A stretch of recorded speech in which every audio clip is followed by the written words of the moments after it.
So, first of all, I'd like to introduce Ghassan, who many of you will know, is the future generation Professor of Anthropology and Social Theory at the University of Melbourne.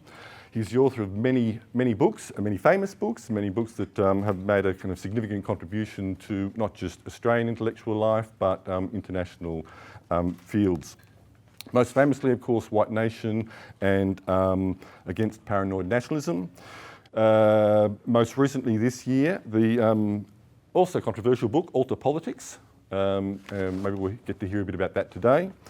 And forthcoming is the provocatively and interestingly and rather oddly entitled, Are Racists Responsible for Global Warming? Which I presume gets a yes or no answer on the second page. I'd also like to point out that it's always nice to have Ghassan come back to Western Sydney. And I mean the university, not the area. We had a bit of an exchange via email last night, which we won't get into last night. So, but Ghassan, of course, was at this university many years ago. In fact, the institute that I now work at started life as a tiny little thing called the Research Centre for Intercommunal Studies, which Ghassan and Leslie Johnson began until he was seduced by a sandstone university, for which we bear no grudges, of course. Okay.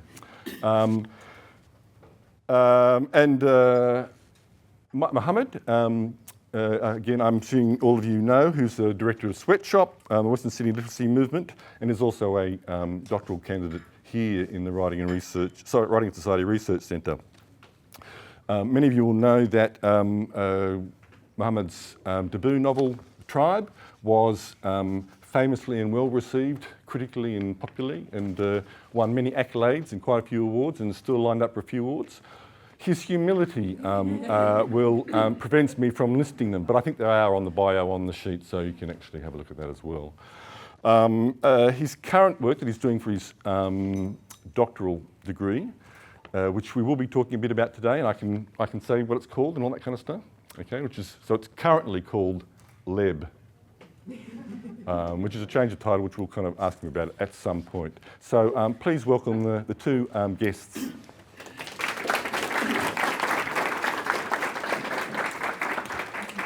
I've got a bunch of questions, and depending on how good the questions are and their answers are, we'll probably talk for about 50, 60 minutes, and I'm hoping that they do most of the talking. And then we'll have about half an hour or so for questions and answers.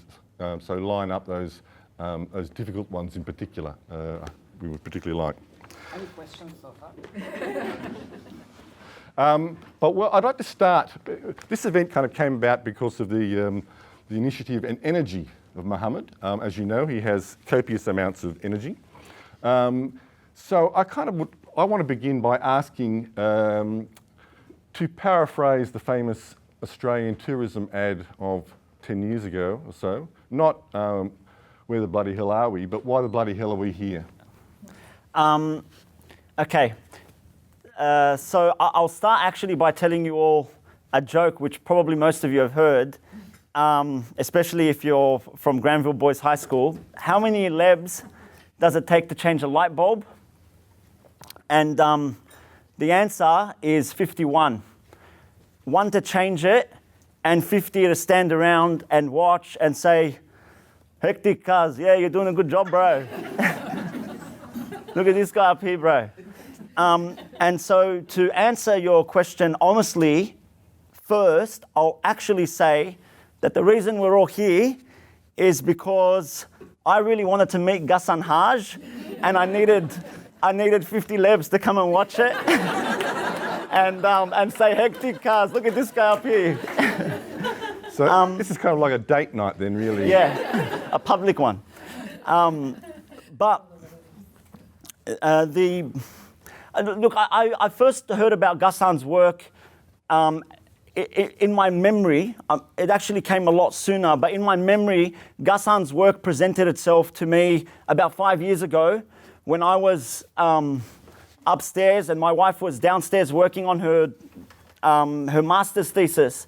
She was looking at representations of Arab Australians in films, popular films. And she said, hey, Mohammed, Ghassan defines whiteness as the fantasy position of cultural dominance born out of European expansion.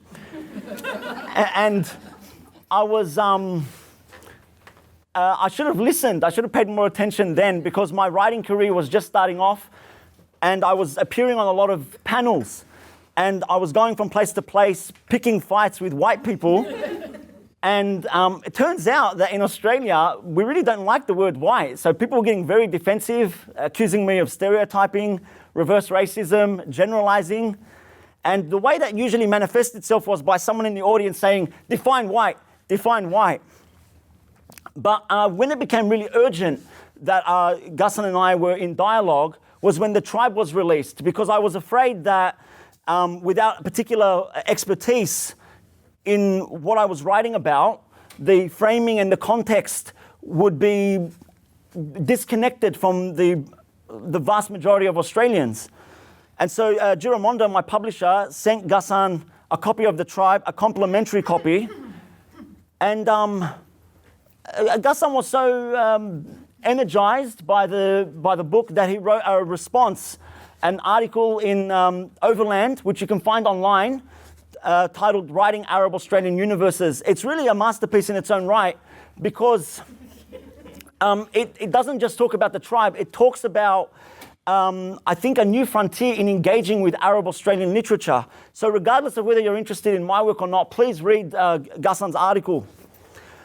But there are thousands of people following Ghassan's work, and there's not as many thousands, but a couple of thousand have been following my work. And among them, there's a small percentage of people who have been following both of us closely for the last couple of years.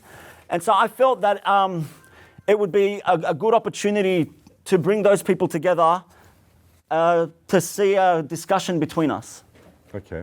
So, Ghassan, he's mentioned White Nation, so we have to talk about White Nation. It's 20 odd years since you were doing the work for that book, and it met with critical applause and criticism. Obviously still has relevance for many people, but I want to ask you, is it still relevant, the arguments made then, and what has changed in the Australia that we live in now?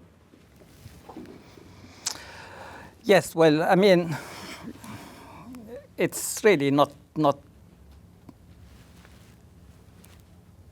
up to me to say that much as the fact it is still being taught everywhere. It is still, I still keep getting emails of people who have just discovered. It's actually quite an amazing phenomenon, because I, as an academic writer, have moved away in terms of the problems I'm looking at and etc. a bit from it, but it keeps following me all the time, and there's no doubt that every time I go back to it, it's a very depressing experience. It's a depressing experience because I could have written it today.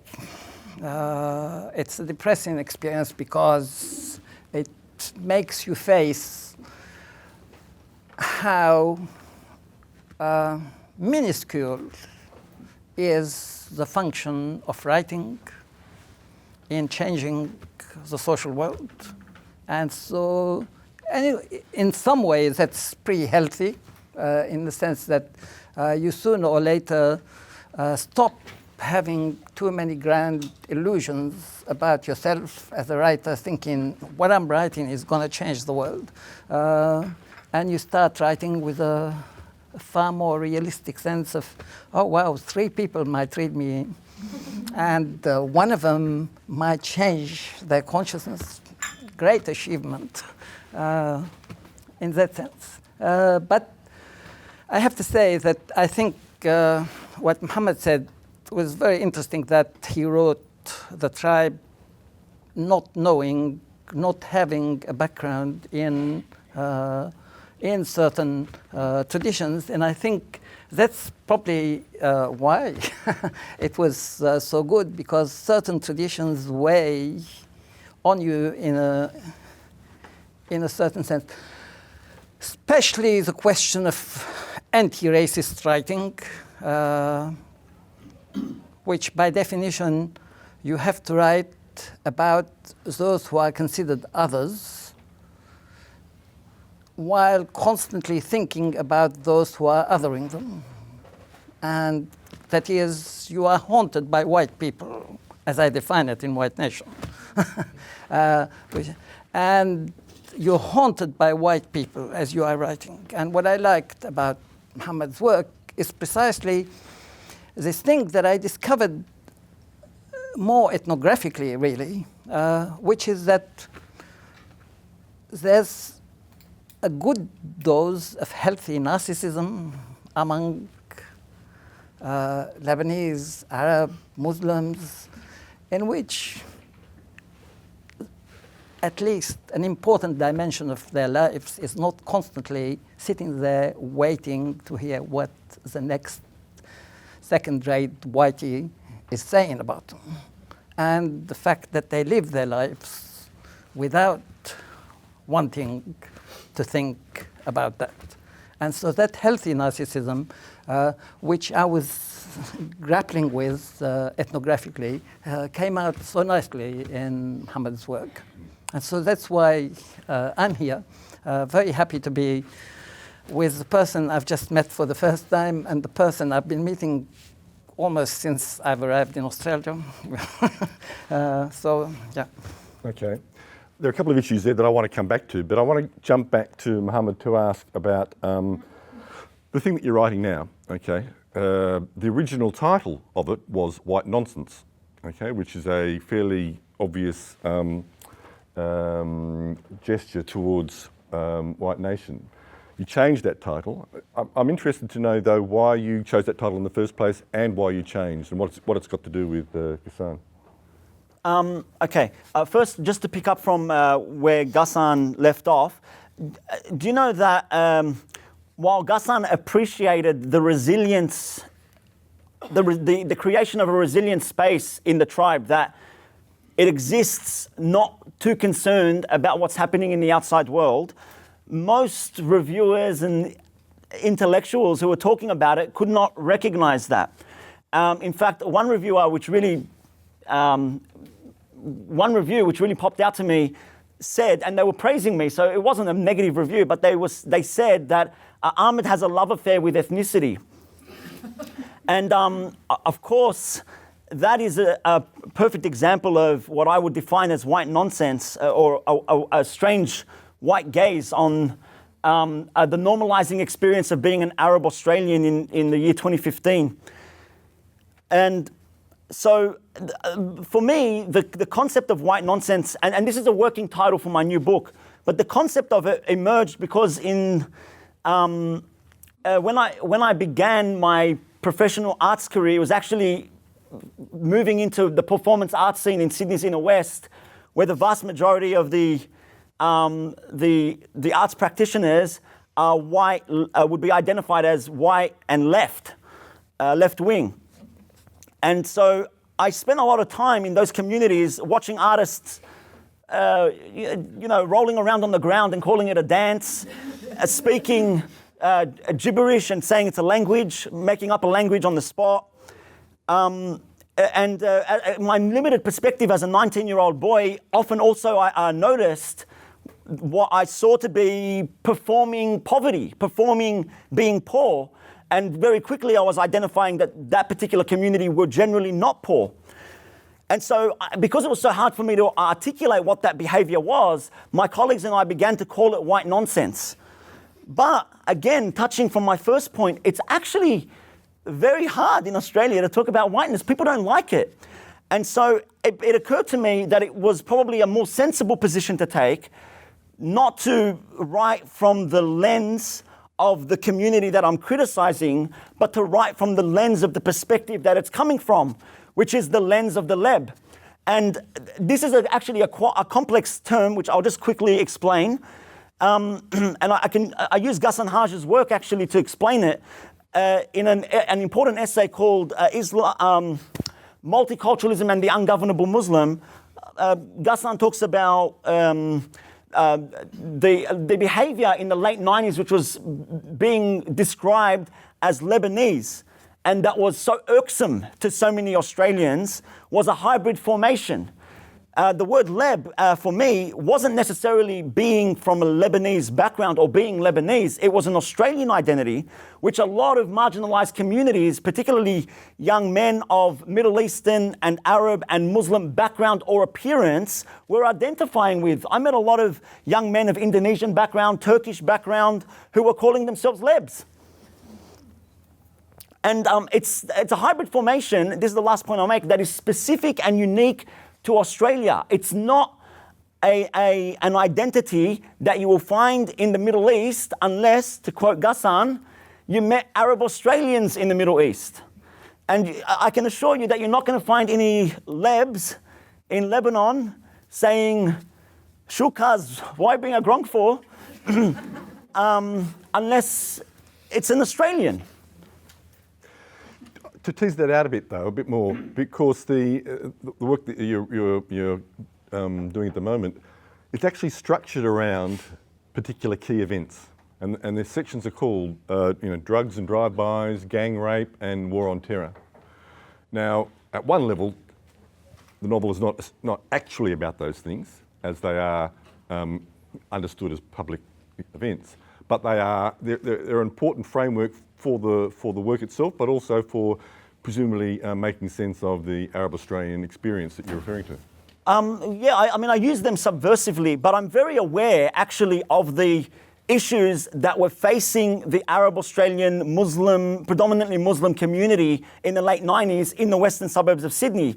And I'll just say, a bit of a plug for Writing in Society, we are a research centre who make the claim that you have to conduct serious doctoral research in order to write substantially as a creative writer, in which case Greg Noble and Ghassan's work is integral to my understanding of the Arab Australian and Muslim Australian identity and how we actually frame the discussion. But those concepts, gang rape, drive-bys, drug dealers, war on terror, were very prominent ways of identifying and relating to and essentializing the Arab Australian and Muslim Australian community in the late 90s and early 2000s. And so in subverting them, what I want to do is not actually say, and this falls into the idea of anti-racist rhetoric, is not say, we're not bad, actually we're great, but look at those issues through complex intersections of race, class, gender, and sexuality. I have to say, if a PhD student comes to me and says, I want to write about white nonsense, my immediate reaction is a very classic supervisor thing, which is, it's too big a topic.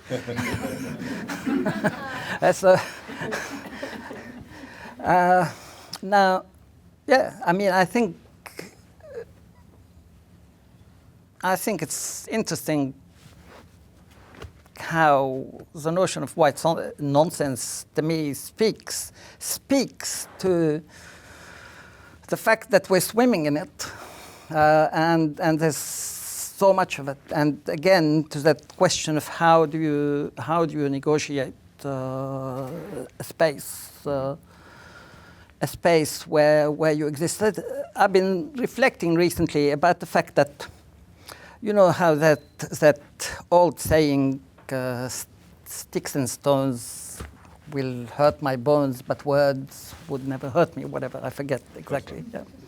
And and interestingly, I thought, what if we take this seriously? What if we actually take this seriously? In the sense that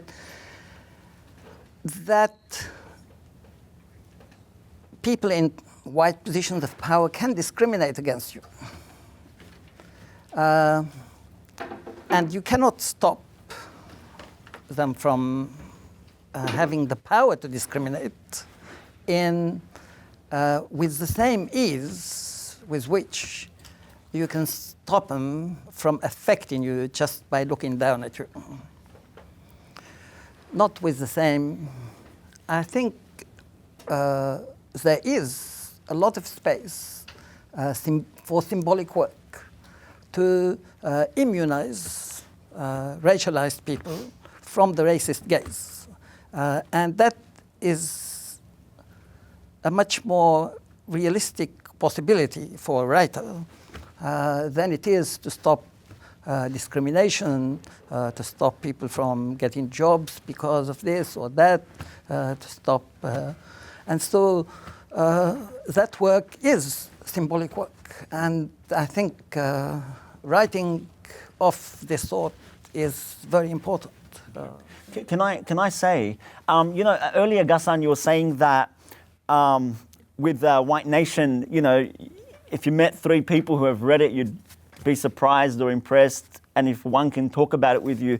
Do you know, the best claim I can make for your work and for Greg's work, by the way, if you get a chance, read it. White Nation, but there's a whole bunch of other books that Ghassan's produced. Greg Noble, one of the most important books that shaped my identity as a young man was Kebabs, Kids, Cops and Crime, which again is still relevant today.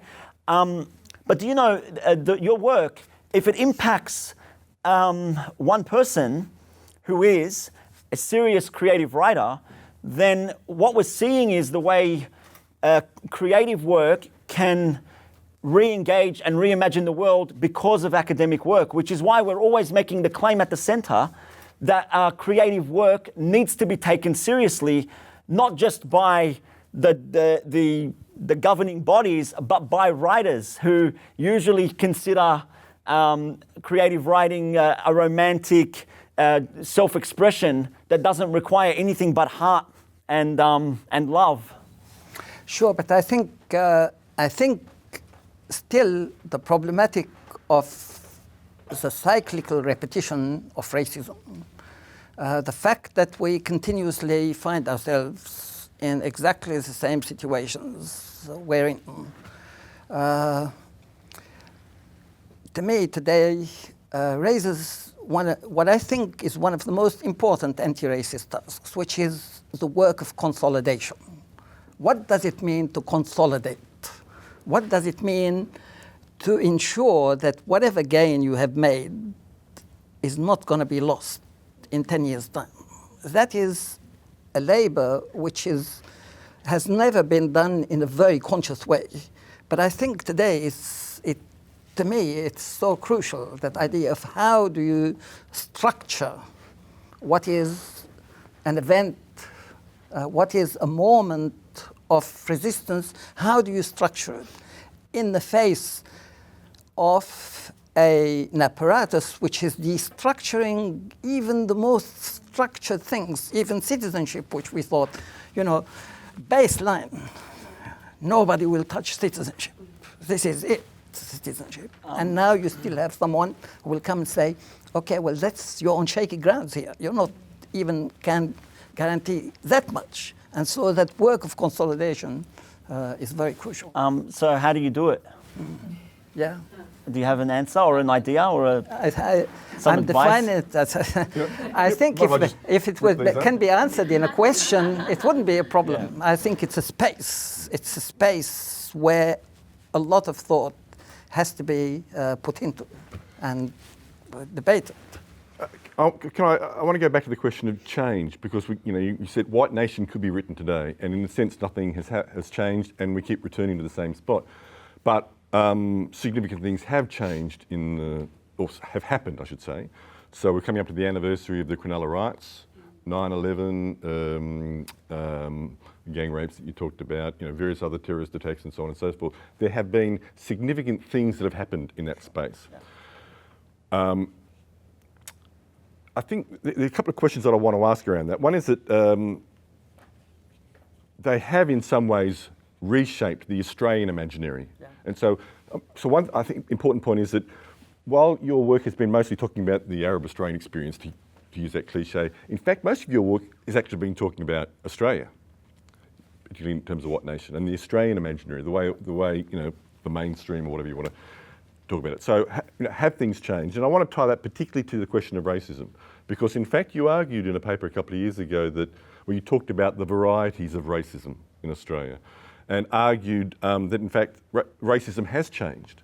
But instead of using the conventional academic argument about old racism based on biological differences to new racism based on cultural differences, you had a different set of categories.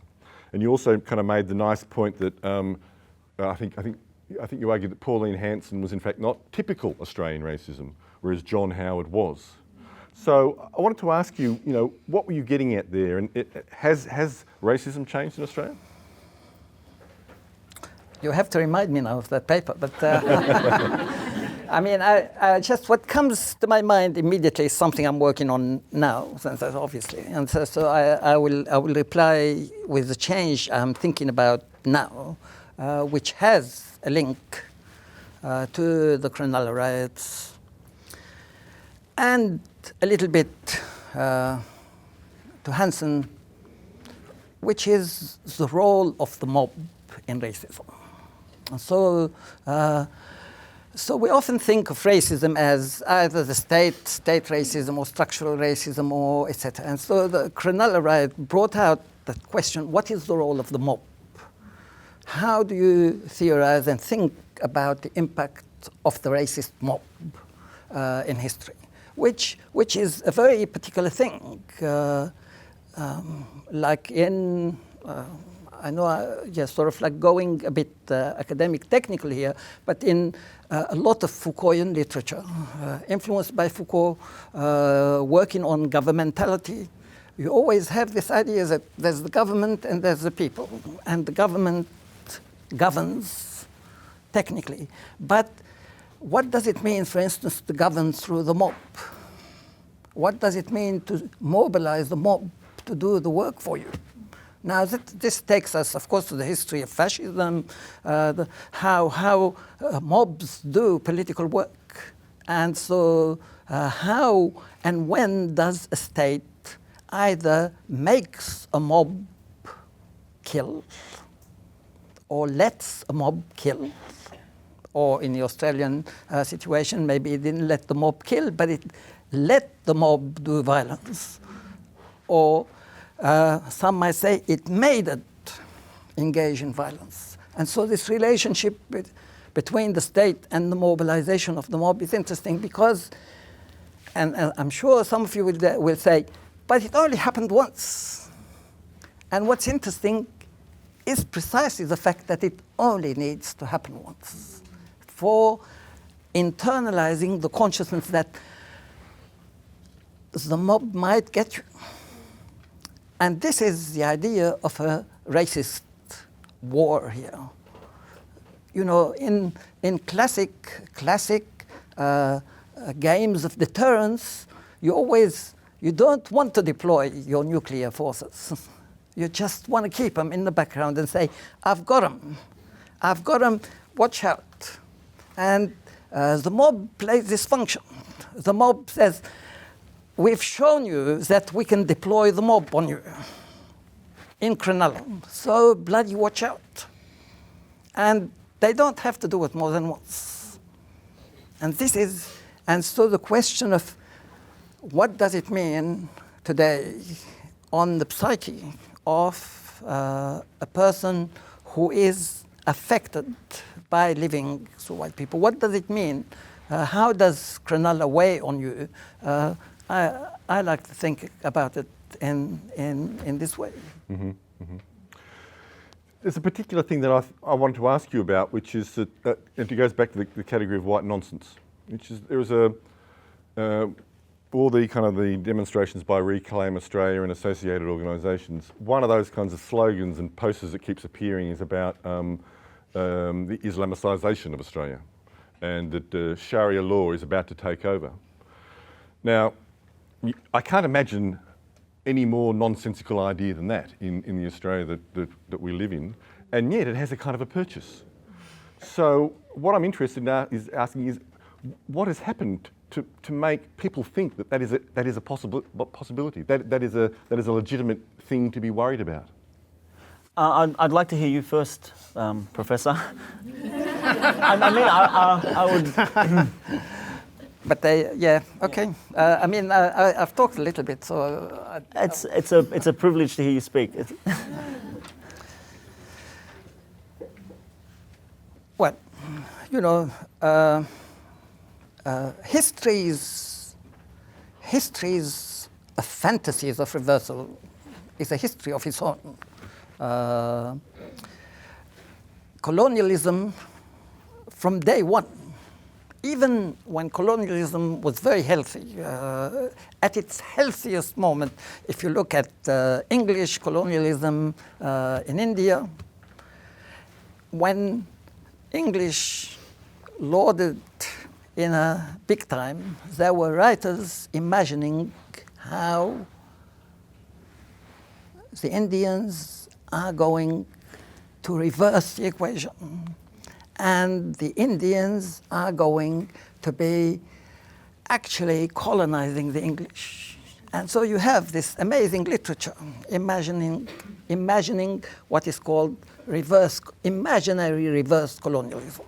And so what is the source of this imaginary? I mean, there's lots of debates about it. Some of it actually link it to some kind of like original colonial guilt, that colonists, despite the fact that they work hard on showing that they're not affected by the fact that they are morally bankrupt, that they've stolen land, killed people, done everything immoral that is possible, and then after having been the most immoral possible, then they come and tell you, we are the paragons of morality, and we can give you lectures about morality. And so in that process, despite that, there's something that nags them all the time. And that original acts of theft, etc., keeps gnawing at their very being and produce these kind of fantasies of reverse. Now, I can go on, but I want to stop here, and so just go, because it take me somewhere. I'll go to it later. Well, I'll pick up where you're stopping, because the question about, I mean, the way you asked the question, Greg, is it's insanity. It's imagined. This fear of Islamicization of the country, and extremism and radicalization is going to take over. And so it does, to me, very clearly tie in with the idea of a white nation fantasy, which sees the white nation as the inherent state of Australia, and other identities as objects to be governed and dictated within that space. Do you know, though, that when I was a punchbowl boy 15 years ago, and I don't want to sound like an apologist for this, but do you know, there was a bomb threat maybe once a month at my school. It never attracted any media attention or any police officers. It was, and I'm not exaggerating to get a laugh, but it was someone's cousin trying to get his boy out of an exam. And it usually took about half an hour. We would be evacuated from the school and brought back in. Like I said, I'm not excusing that kind of behavior, but do you know, just calling this event radical literature without taking seriously the language surrounding the media and the politicians at the moment meant that I didn't expect a response from schools saying, what is this going to be about? Because the language is transformed in an imaginary state, but of course we're seeing the power of language. And just one more thing about Reclaim Australia. Do you know, my brother, about 2 weeks ago, who runs a camping and army disposal business, sent me a text message saying, put it on TV, our customers are on the news. And so I turned it on Channel 7 Sunday night, and there was a segment on Reclaim Australia, and the organisers of Reclaim Australia were seen marching, protesting against Muslims and third world looking people in a very military persona, wearing military outfits that they bought from my father's shop and my brother's shop, and waving Australian flags that they bought from our shop. And so I called my brother and I said to him, bro, do they know you're Muslim? And then he goes, no. I said, well, why don't you tell them? And then he goes, they spend a lot of money. Are you finished? Yeah. Can I? Oh, you want to respond?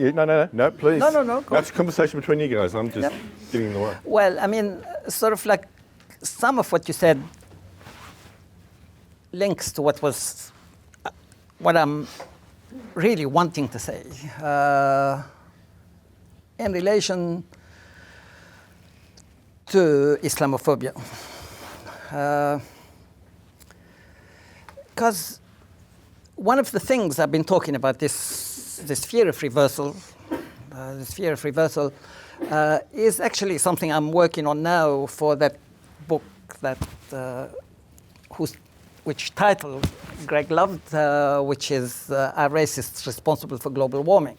Now, one of the interesting things about fantasies of reversal is that you also see them in relation to the domination of nature.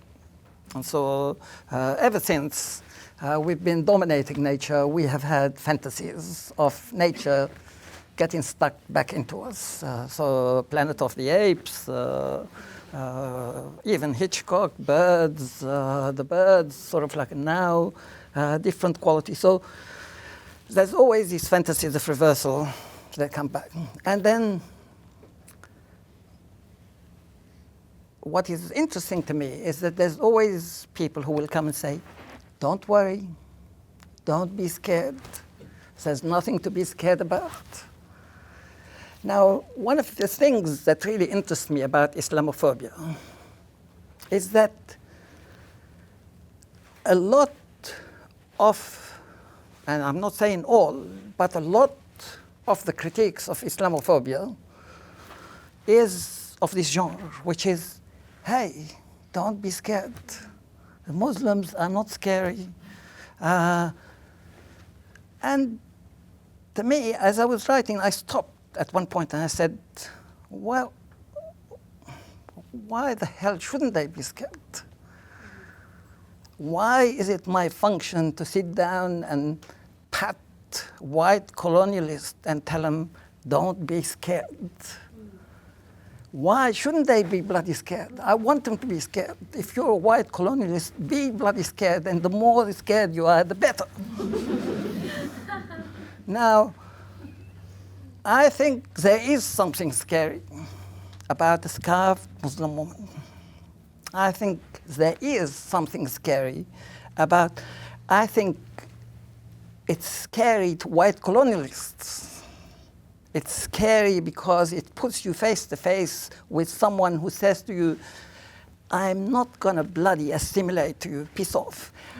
A Muslim woman puts a scarf and says, I'm living my life. I'm not doing anything to actually sort of like attract attention or anything. But notice, the fact is, sometimes you live your normality, and your normality is out of place. Just the mere fact that you're normal is out of place in somebody else's normality. And now, this dominant normality comes and says, I'm scared of your normality. And I want to say, well, yeah, be scared, piss off.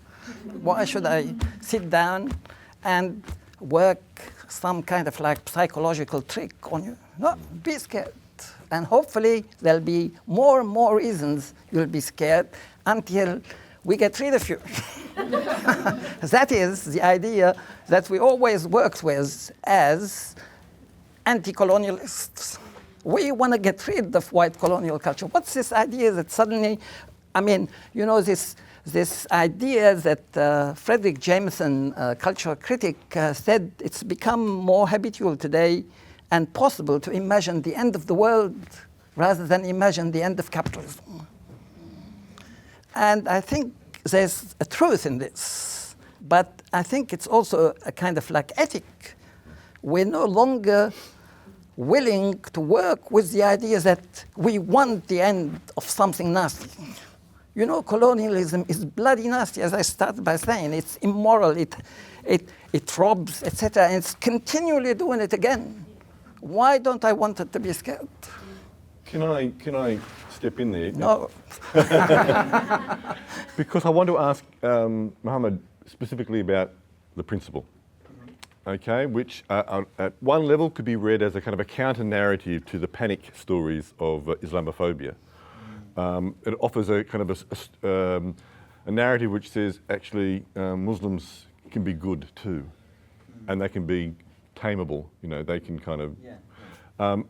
So what? And I know you've had a particular reaction to the principle, but it's kind of interesting listening to Ghassan talk about this particular fantasy, which at one level it's a different kind of fantasy, but in fact it actually connects very, very clearly to what he's talking about. Look, I can't begin to emphasize how much it relates to what you're talking about in regards to fear. I just have to quickly set up the context. So I imagine most people here have either seen the principle or at least heard about it, SBS program, set in a fictional world, Boxdale High School, which strangely sounds like and looks like Punch Bowl. There were rumours at the time that the principle was loosely based on the life of Jihad Dib, but then of course at the end it's exposed that he's gay, and we didn't want to associate that with Jihad Dib's reputation, so SBS was panicking. And that's kind of the experience that I had talking to producers about the show. Now, as a complementary project to the principle, SBS had an idea that they would get writers from the western suburbs of Sydney of diverse backgrounds to write true stories from their high school experiences for a podcast series. It's actually on the SBS website for anyone who's interested. I have a piece there, and a few other writers who are in this room, Luke Carmen, Tomasz Nohokin, have pieces. But instead of me writing what I consider to be a complementary piece, I wrote what I felt was a response piece. And when I met with the producers who were supposed to give me advice on how to write my piece, instead what they copped was an attack on how badly they stuffed up the principle. So here's my issue with it. That the space that they created, the world, the high school world, it's a very dark, very desolate, very miserable space. And the boys that are represented are aggressive, they're hostile, they're unhappy, and there has to be some kind of transformation. That's the kind of classic story that we hear about these young men. And what they left out for me, which was really obvious, is the joy, the pleasure, the irony that exists within those schools. And of course, you've got a few young people from similar schools here today who can attest to the jubilation that you experience from day to day in those spaces. And it was baffling to me that a group of producers who would be categorized as white middle class can go into a space like that and spend time researching the community and not see how much joy and irony and pleasure the boys have from day to day. And I spend a lot of time trying to work out how it happens, how they can go in and not see it. And this is my theory. My conclusion is they do see it, but they just can't face up to it. They can't admit it. They can't come to terms with it because it contradicts everything that they know to believe, which is at the bottom of every working class and underclass ethnic male is a middle class white kid yearning to break free. And so they can't really comprehend the possibility that those young men could possibly be happy. And so my work was responding not by creating positive alternative responses, but creating more nuanced responses where young men practice what you write about extensively in Kebabs, Kids, Cops and Crime, a protest masculinity, where they're actually performing a type of aggression because it's empowering if you're a racialized and marginalized identity. Mm-hmm. Can I also direct your kind of attention to the issue about your positioning in that exchange that you had with the producers and your construction as a kind of an ethnic or a Leb or Arab writer or a Western Suburbs writer? And I'm wondering, there's a double-barrel question here. Do you feel that as a burden? And secondly, I'm really interested to kind of continue the discussion that we've had on several occasions, why you take your inspiration from James Joyce and not David Malouf. So sorry to put them together, no, but they kind of go. Is that okay? Yep. Okay. firstly, in terms of burden of representation, I understand burden of representation in two ways. There's the burden you feel as an artist making work, and then there's the burden of representation as an individual within society. So I mainly experience burden of representation as a human being operating in a nation state, living within a national identity. And so a good example is that whenever I worked with the white left artists as a young man, I would find that they were very comfortable writing up, for example, in their creative development, something like the Prophet Muhammad is, and I don't want to say the rest, and say, we're artists, we're just experimenting, and we're just exploring ideas. This isn't our attitude towards you. Whereas if I, in my development, in my creative work, was saying the word slut, then I wasn't an artist, I was a misogynistic Arab Muslim male who hated women. And this is the way I understood my burden of representation, is that I was constructed in those spaces as a one-dimensional human being, whereas the artists I worked with often saw themselves as three-dimensional, not just the racial identity, but the artist identity, the gendered identity, the sexuality identity, the class identity, and they were constantly moving in and out of those spaces. But in literature, my argument is, and I'm spending a lot of time fighting with my writers, the young writers that I work with about this, I don't see it as actually a burden of representation to write about your identity. I see it as a form of empowerment, because I look at the cultural theory of Bell Hooks, an important African-American social activist, who talks about the act of coming to voice, which is moving from silence to speech as a revolutionary gesture. And when I meet young writers who are telling me that they don't want to write the ethnic story, I ask them, what do you want to write as an alternative to that? And they'll say, I just want to be universal like any other person. But when you look at what they've written, it's just a reinforcement of white power structures. It's just rehashing what middle-class white American kids are writing in relation to vampires. So I don't think you can actually escape the burden of representation in writing. I think you can either represent, you can choose actively to represent yourself, or you can do someone a favor and represent them. Or hurt them by representing, which is a different discussion. Do you want to respond to the Malouf question? Or? Yeah, so by the way, I'm sorry I'm seeming like I'm getting really angry, but it's just the way we do it in my household.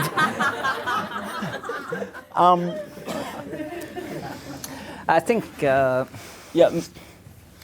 mean, one of the interesting things about working on identity is that the moment you start mentioning it and talking about it, you're doing it violence. Because identity is always far more complex than the way you talk about it. Because language, by its very nature, fixes.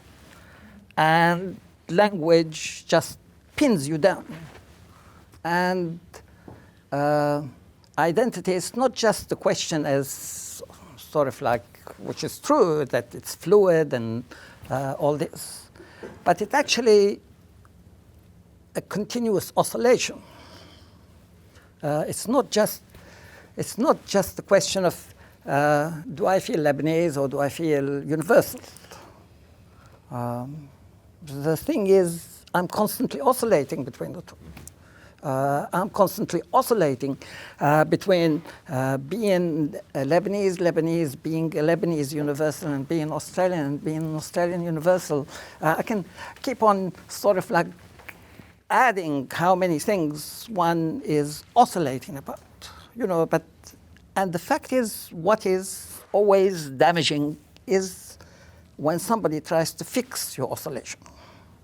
And that is really what racism is always about. It's not about making you Lebanese when you want to be universal, or making you, because a lot of racism involves making you universal when you want to be a Lebanese.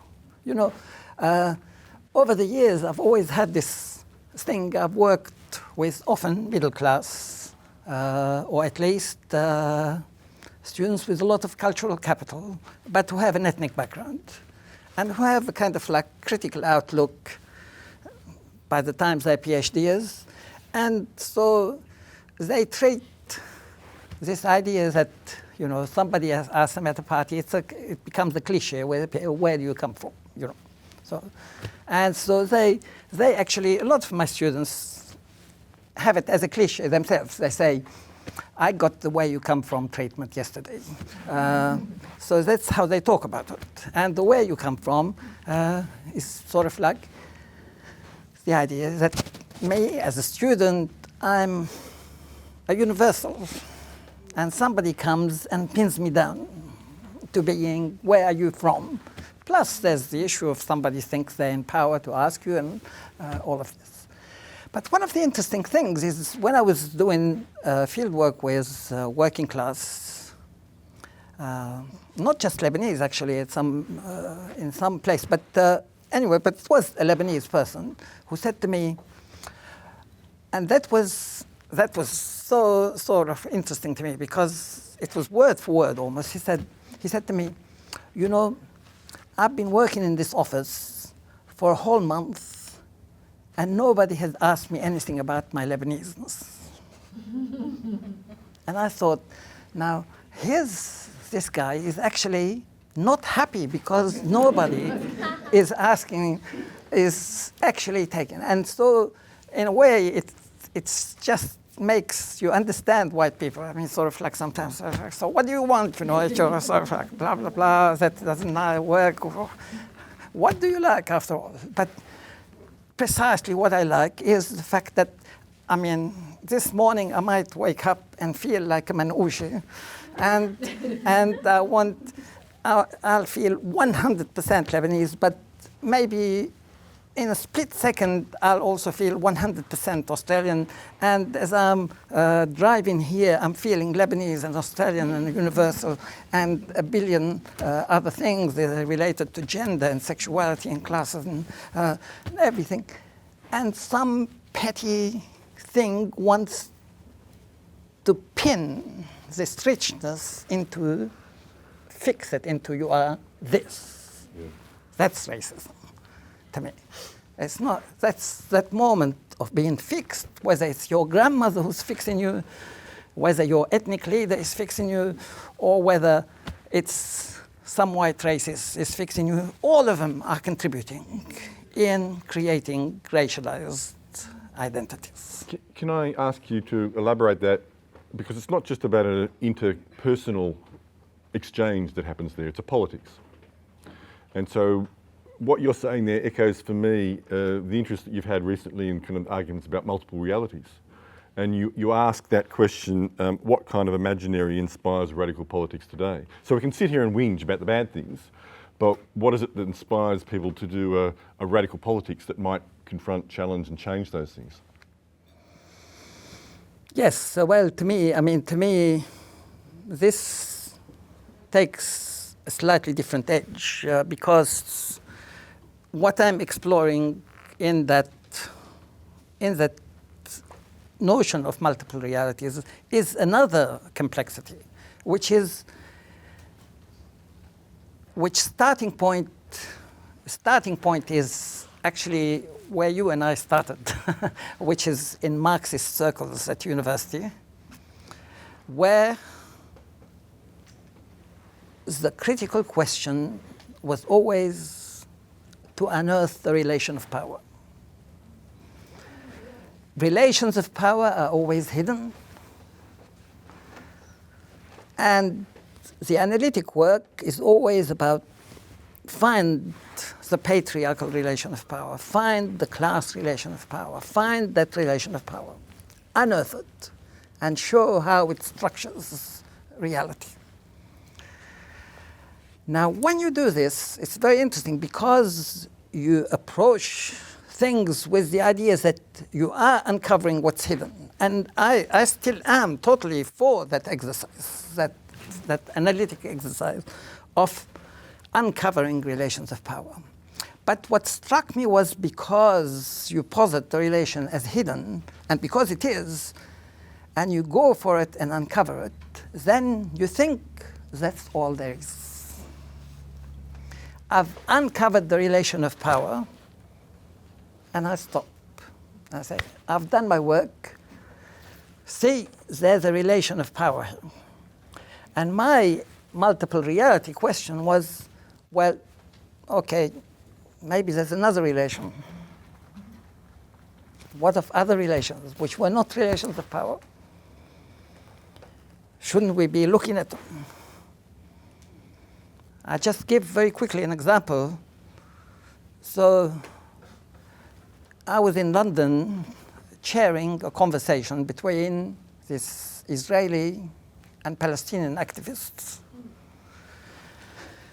And they were at each other's throat, and I could see all the arguments all my life I've seen. And I can see lots of viciousness to begin with. And I could see the relation of power between Israeli colonialists and Palestinians being reflected in that conversation.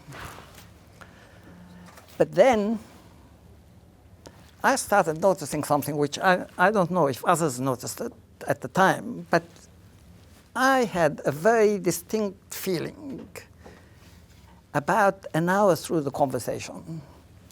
I honestly tell you, I had that feeling that they had the hots for each other.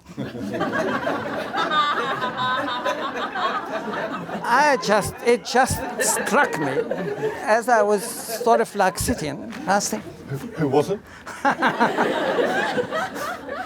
and well, it's not a secret anymore, but they overseas. But they were just like, there was some gaze that was happening. And so we had the coffee break. And sure enough, they started chatting. And we came back. Now that's what, that moment was interesting for me, because they were totally unrepentant. And they went back into absolutely trying to slaughter each other in that. But there was another relation.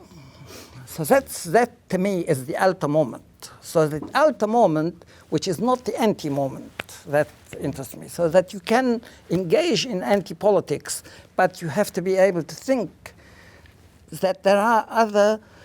So it's not the question that the love is the solution. That's too simplistic. It's just that the love opens another space where it could be a solution, it could be worse, it could be furthering the colonial relation. But it is another space where something else is played other than just relations of power. Can I bring Mohammed in here? Because at one level I would argue that fiction can capture that much better than academic writing. That kind of multiplicity of perspectives and possibilities and tensions and so on. You know, we had that tradition of the modernist writers who kind of play with perspective and so on, and that tradition of imagining other things.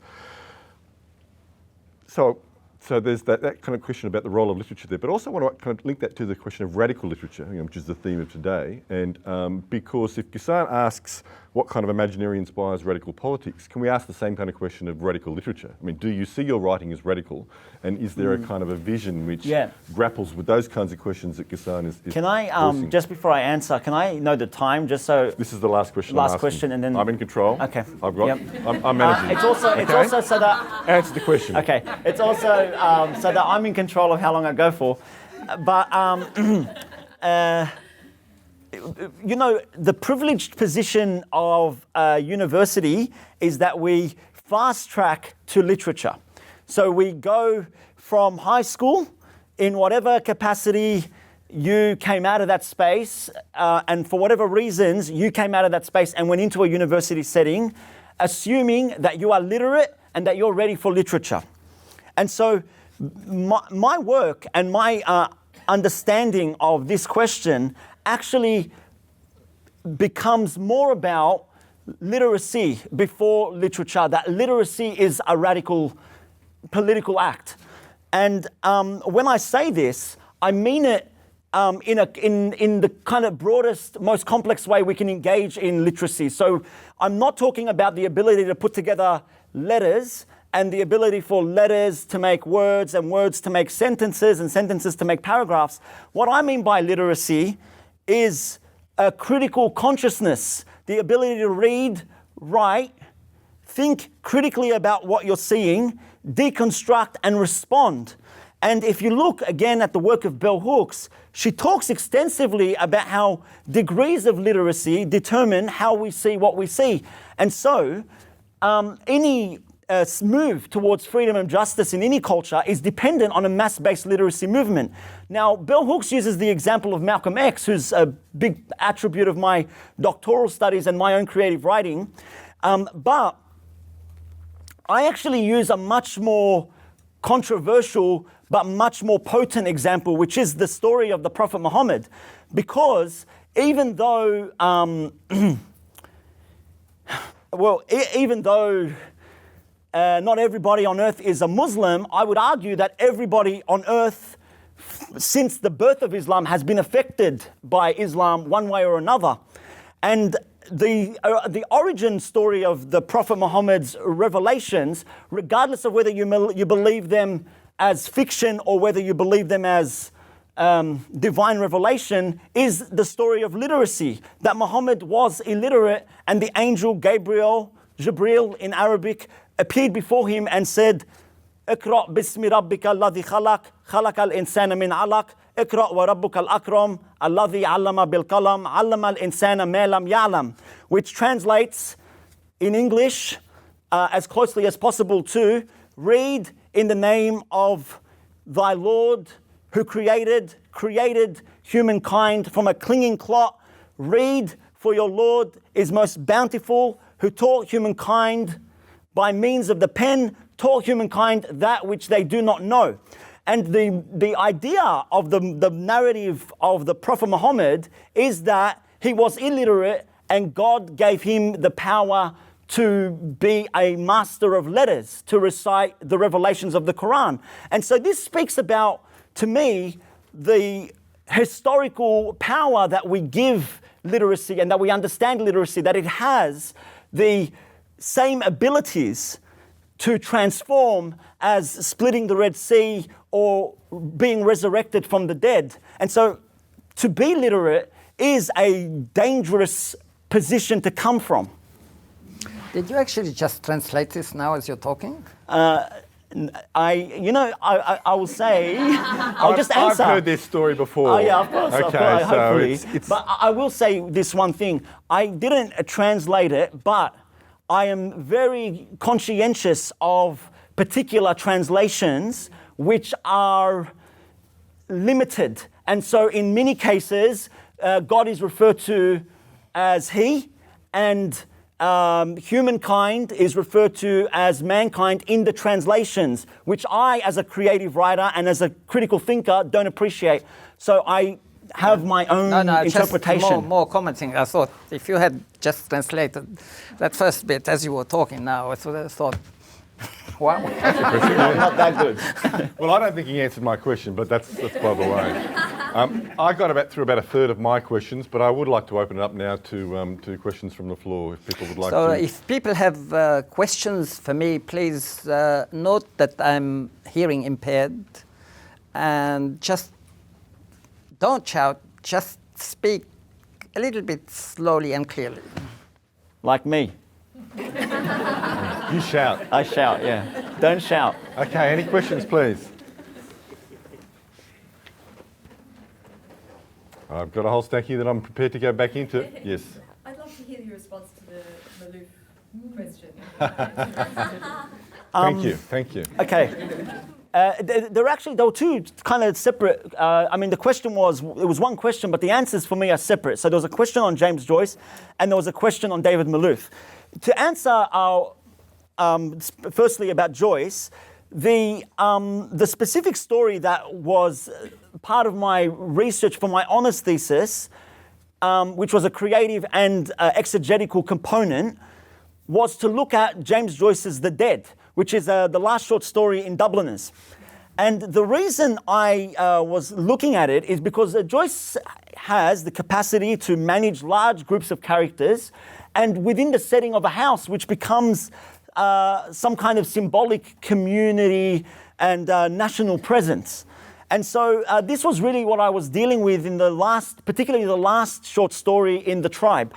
But the most miraculous thing, my discovery through my research is that Joyce's story, The Dead, is about the living dead. It's a commentary on this culture that is decaying. And by contrast, what happens in the tribe is the grandmother dies and the tribe come to life. They all just become super and hyperhuman. And so I was actually interested not just in Joyce's influence on my work, but how a contemporary Arab, Australian, Muslim, Alawite, Western Sydney interpretation of Joyce's work looks at a transformative attribute or aspect, or a paralleling or opposite aspect to the work. Now, with regards to David Malouf, you know, if you look at the first story in The Tribe, it is actually very heavily influenced by the work of David Malouf, 12 Edmonston Street, which also is kind of a surveying of the household. But with all due respect, because of course David Malouf is an important Australian writer, and he's brought up extensively being from Lebanese background. In fact, I picked it up in Kids, Kebabs, Cops and Crime yesterday as a prominent Lebanese figure. But actually, David Malouf's Lebanese origins don't come up very often, if ever, in his work. And often he's referring to the motherland, this ambiguous place, when he's talking about his identity outside of Australia.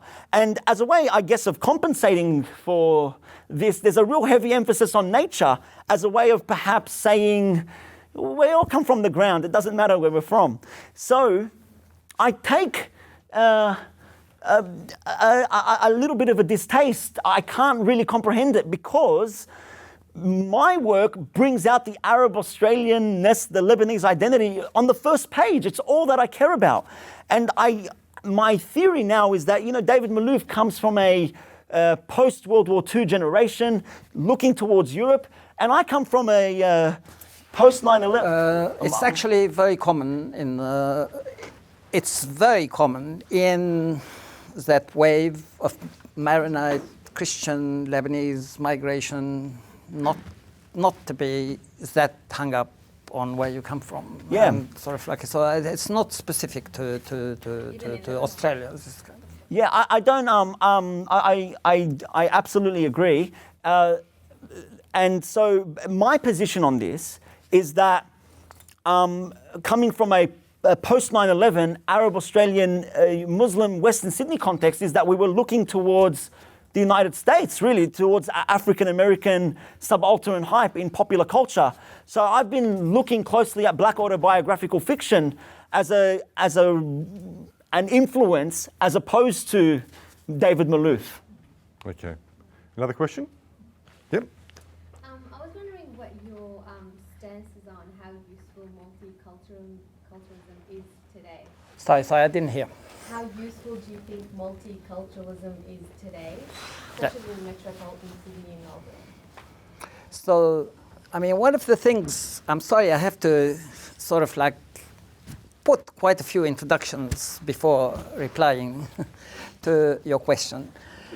Often people sort of like read White Nation and say it's a critique of multiculturalism. Now, I never wrote a critique of multiculturalism. In fact, I don't know what multiculturalism means. To me, there are multiple experiences of multiculturalism. You have a government mode of experiencing multiculturalism. You have a white mode of experiencing multiculturalism, which is what I concentrated on in White Nation. You have a variety of ethnic ways of, in fact, I put a lot of effort in saying what I examined was a white experience of multiculturalism. And in fact, at the very moment where white multiculturalists would be seeing multiculturalism as a mode of controlling space, there would be lots of Lebanese who would think it's fantastic multiculturalism. It gives me the space of having my culture, etc. So to me, the two can exist together. And so I've always had a very perspectivist, if you like, notion in this sense. So So when you say, do you think multiculturalism, I would imagine you're asking me multiculturalism as government policy. I would imagine you're asking me, are you say, sort of like, do you think that governments should stay committed to multiculturalism? Is it useful? Does it do a good job, etc.? And so from that, I'm very happy to reply that yes, I think, in fact, when you think about it, when critiques of multiculturalism came from the left, it was always around the fact that multiculturalism did so many good things. And then you have to say, okay, now we have to move on. It's a bit like, actually, I had to rethink that recently when there was this movement, I'll ride with you. You know, when there was this movement, I'll ride with you came, I made this statement, and that was very interesting because people immediately said, I'm criticizing people who say, I'll ride with you. And I said, well, no, I'm not criticizing. I think that's great that people, actually, it's fantastic, especially the early people who did it, not out of ritual, was amazingly powerful. But I asked the question, well, okay, do we want to end up in a society where Muslim people need people to ride with them in order to exist? You know, so that was a good thing to happen, but that's not where we want to end up. And so, if that thing that is good and happened ends up being a structure, that's bad. And in a sense, multiculturalism took us somewhere. But in taking us somewhere, if it ossified, it would have been exactly like this, that, okay, we live in a great society where ethnics are tolerated and everybody is sort of like allowed, and it's really nice, and thank you very much. And so the critics come and say, well, we can push more. We can push more. Now, of course, the interesting thing is that instead of things being pushed more, we had a politics of regression which has taken away all the gains on which we were trying to build to move multiculturalism more. And so I wouldn't make a statement about multiculturalism. Actually, it relates to what you were talking about in terms of what changed and what have you. So I wouldn't make the same statement today because that I would have made in a political way. I would be more supportive of multiculturalism, probably, but that's a statement about the pitiful state we're in many ways. Do you know that this is almost an entire rehash of your work, but I'll just directly reference White Nation. You know, the subtitle is Fantasies of White Supremacy in a Multicultural Society. The way I understand this is that, looking out into the audience, Australia is a multicultural society as a lived experience, not as a political concept. And so when white Australians talk about reintroducing a white Australia policy, the fantasy here is that you can actually do it as though, white Australia decided it's time to be a multicultural society, when in reality, Australia just had to accommodate what the country now looked like. So as a lived experience, I already engage in a multicultural society.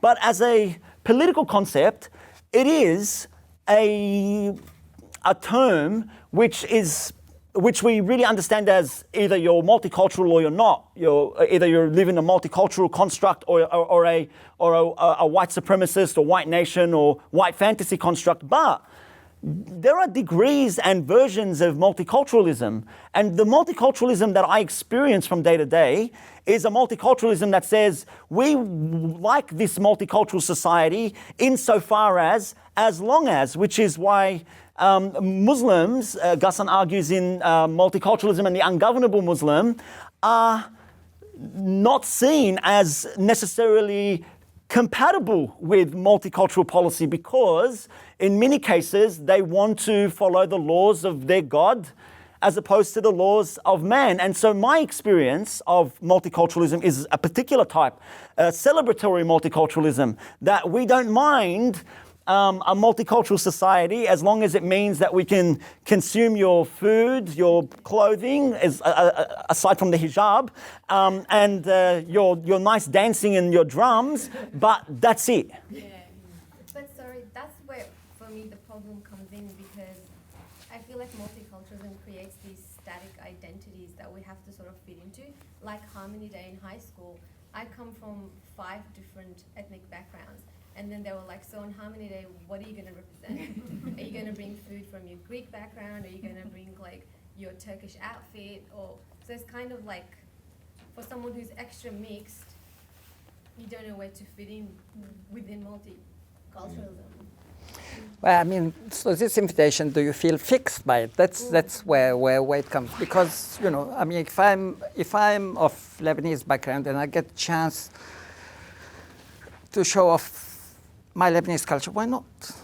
But if somebody is fixing me and saying, this is what you are, and etc., no, oh my God, look, you brought something different from, yeah, I mean, but at the same time, you might not feel like exhibiting your Lebaneseness at all at the school, and that's also a problem if a Lebanese must, whatever. Which identity do I pick on the day? Pretty much was my problem every week. Edward Said has this lovely comment at the end of Cultural Imperialism about nobody is ever only one thing. And so the labels that we start with, like Muslim, or he gives the example of Native American, well, I can't remember the ones he uses, are only places to start. The problem is when they become the way we frame the entirety of that experience and not acknowledge the journey or whatever of that experience. So I think it's a kind of an interesting kind of point to make. More questions? Yep. So there's this assumption that there is supposed to be one representative voice for people of colours, and differing voices within communities of colour is supposed to represent the fact that they're divisive, they're unorganised, etc. Whereas different voices coming from white people are celebrated as freedom of speech, democracy, etc. So in that sense, how can we reproduce a narrative for people of colour that facilitates for the multiplicities of voices within communities of people of colour? Do either of you want to start? Well, I mean, so as an empirical ethnographer, I take it for granted what you're saying, right? I mean, to me, this idea is that that's a political thing, that people who do politics aggregate and etc. But people who do research are always faced with multiplicity. There's no escape in the multiplicity unless you are a particularly bad researcher. and so. Few of them around. What's that? There are a few of them around. But so yes, I think your question raises something which is linked to what we started with, which is how often does research succumb to the political? And it's very interesting, you see, because in my experience, sometimes the research that refuses to be political has the best political impact. It is the research that starts with the political and therefore blinkers reality at the surface. So the political can be like the political in general, not this side of politics or this side of politics. The political in general can be like a colonizing machine. You know, it starts dominating everything, and suddenly you cannot think outside political categories. And if you start thinking inside political categories, sometimes it's good, but sometimes it actually blunts your analytical capacity. You know, Pierre Bourdieu, who has had a very important influence on me, has always said, good politics does not make good sociology. And good sociology does not make good politics. You cannot take the relation between the two for granted. Do you know that there's an interview, a very famous interview with a famous African-American writer named Toni Morrison. The interviewer says to her, when are you going to write literature that white people can understand? And her response was, as though our lives mean nothing, that I need to write in order to accommodate a white gaze. And what's really interesting about your question is that when you say, how can we do this, you're only asking it in relation to how can I accommodate a white gaze that sees me this way? And my answer is, don't even worry about it. Don't accommodate it. Other questions? Yep. I've got a question, but I just want to start, and this is a true story, that at home we call it the PG, before Ghassan Hage and after Ghassan Hage. That's how my life is divided Sure. with my husband. And in fact, sometimes, I'm not joking, as a running joke, if we're arguing, he'll say to me, okay, I'm not Ghassan Hage, okay. So you've had a huge impact on my life, and I feel that you've completely changed me. And I've lost some friends along the way and some family, but that's okay. My question is really to try to contextualize what's happening now in the counter-radicalization climate, and to really give an example of how insidious the racism is and the pressure on the Muslim community, and then to ask a question. Am I speaking loud enough? Okay. So, for example, with the new funding grants now for counter-radicalisation that were released 3 days ago by the New South Wales Premier, Islamic schools have been receiving telephone calls from the Premier's office, really encouraging them / pressuring them to take the money to apply so that they can, take advantage of this counter-radicalisation framework, institute some programs into their school to try and prevent radicalisation. Now, the problem is, twofold. It's the whole narrative of radicalisation and that this being a Muslim problem. But one of the problems as an activist is Muslims not understanding that narrative and feeling the double bind and the pressure to accommodate that pressure so that they're not seen as radicals.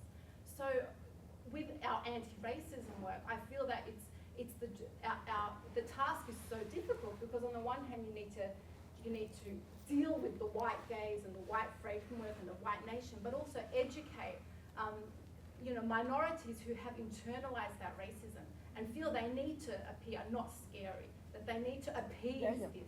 So how do we do that? Because it's just banging your head against the wall. If 9 out of the schools are refusing the money and 1 takes it, the effort of those 9 to resist that narrative is undermined because that lags still. And I was wondering, in your career in anti-racism, have you seen a change in the way that we are performing anti-racism in the community? Have we moved from that apologist narrative? Yeah. Also, I feel you can tell me more than I can tell you here, Brenda, but I do remember distinctly, very distinctly actually, in Brisbane, but when, I don't remember distinctly, about 15 years ago maybe. I was running this line. There was a meeting of Muslim community leaders with variety of activists and government representatives. And I basically said something like, I know what I said. I talked about what I had this concept. I don't know if I've ever published actually in it, I can't remember, what I called Bilalism. And my idea of Bilalism was that, that Bilal in Muslim sort of in the Quran is the story of when Muhammad relates to the black slave, and the black slave is lifted up in that experience. And I was trying to say that people were saying, the Italians have copied it, the Irish have copied it, and now it's the Muslims that are copying it, you know. And I was saying, no, Islam is different because, you know, indigenous people didn't convert to Italianness in the jail when they were in jail with Italians. But they have converted to Islam because they found something which was transcendent about the experience of Islam, which was not just another ethnicity, etc. So I was running that idea that there was something inherently political that, and so this leader got up and said, I totally reject what you have just said. We, as people, just want to lead normal lives like everybody else, and that's all there is to it. And I said, yes, I agree with you. I'm not saying that you want more than that, but will they let you do that? That is the question. And to me, there's always this thing. So it's a brick wall, you know. I mean, I don't think in any politics, experience immediately translates into something amazingly clairvoyant or what have you.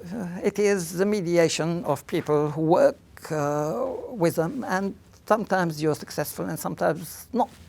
And I don't think, however, it's totally bleaky, is it? I mean, I don't know. You tell me. Oh my God. Yeah. Islamophobia. Yeah. PhD, and thank God I found your book, Alter Politics. It was perfect timing because the despair was off, and that changed me to realize you can't construct your identity in anti. You have to think of the alter, and that's really. But I think what's important, in some ways, is not to allow the forces of normalization, and which are some kind of false specification, rules, and create a sense that either you are a law-abiding whatever, or you're ISIS. And that, in fact, if you say, look, you know, piss off, you should be able to have that space where, as a Muslim, you can embrace the fact that you represent a radical tradition, if you want to. Obviously, there's people who don't want to. But there must be, we must be able to carve that space to allow it to thrive and not the either or. And that's where the work is. Did you want to have anything to say? Well, I think it might be lunchtime. Well, but did you want to say anything? Because I'm going to wrap up. No, I think that's a good place to end. No, well, I'm going to wrap up. Oh, you're going to wrap up? Yeah, of course. That's the third time I said it. Okay. Okay. Yeah. I just want to express a couple of thanks. Firstly, to the Writing Society Research Centre for making this event possible.